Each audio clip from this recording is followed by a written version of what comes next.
easy for me. Farm life is difficult to explain to people who have never experienced it firsthand. They imagine an idealistic, romantic way of life. You know, it's living off of the land, living the way God intended.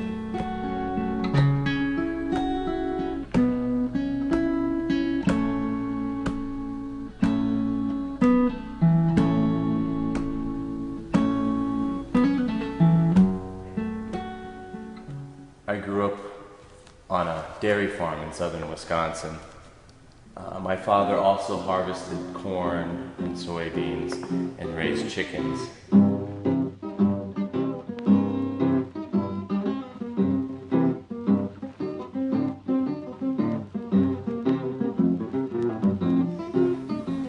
As kids, there was no such thing as free time.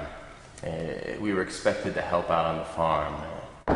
We milked the cows, cleaned the chicken cages, slaughtered the sick animals, inseminated the cows, artificially inseminated the cows. And as we got older, we learned to drive the tractors and the combines. There were good times, of course, but they were few and far between. We looked forward to the county fair, and it was such a relief to be released from our nightly chores in order to play games and talk to the girls.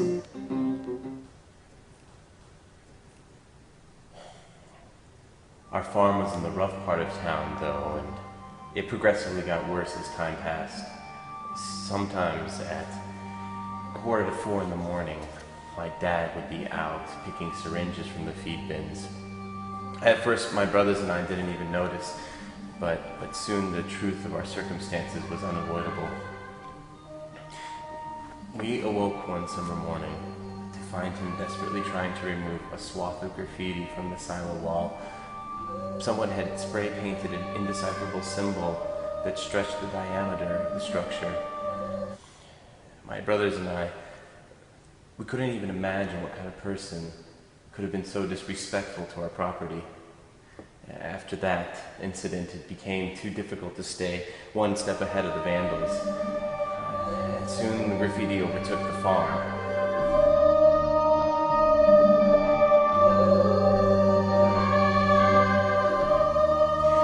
We became so used to it that after a while it became as common as the cows or corn, another part of life on the farm.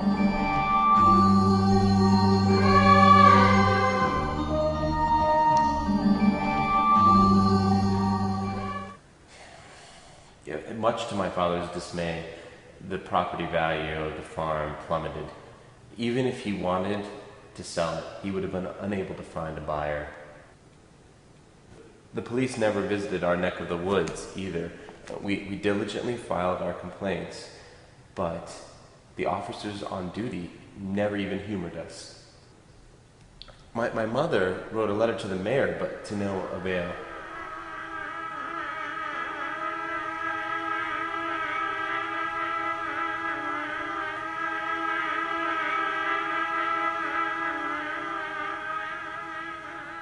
And then things got worse. We started finding our chickens stabbed with used syringes, and occasionally we would find a cow that had choked to death on a discarded condom in the fields.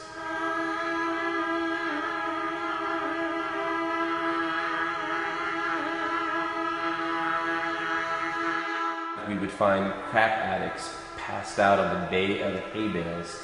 And a few times they just narrowly avoided the unforgiving blades of the combine.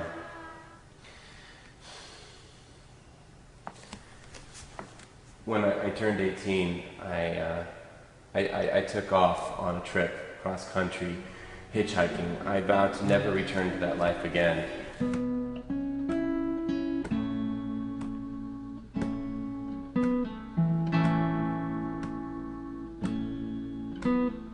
On my way across country, I met a cast of characters that I couldn't even dream of. I saw things that I could have never even imagined.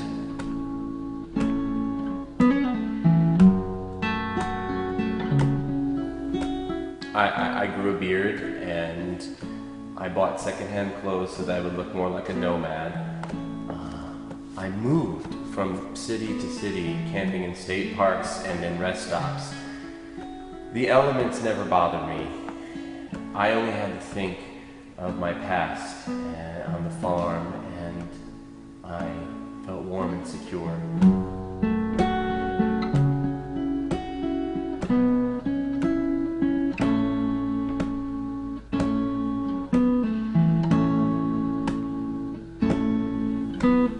A few years ago, I heard that the farm was being razed to make way for upscale condominiums.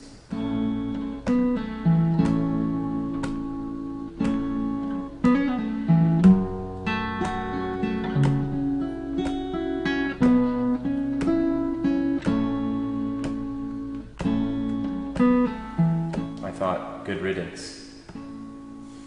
After traveling for nearly 9 years, I returned to my hometown for the first time. My family wasn't there anymore. I decided to purchase a condominium on the land where my farm used to be. I started my life all over again. I found a wife and kids. I hung a picture of the farm on the wall of my kitchen.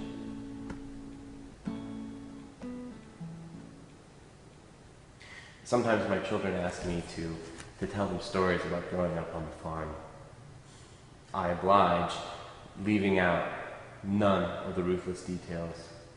I omit nothing in these stories. Sometimes I can see my children becoming ill at the retelling,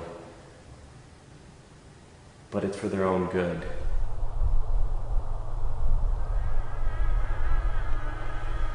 I am worried that they will be a weak character if they do not face any hardships.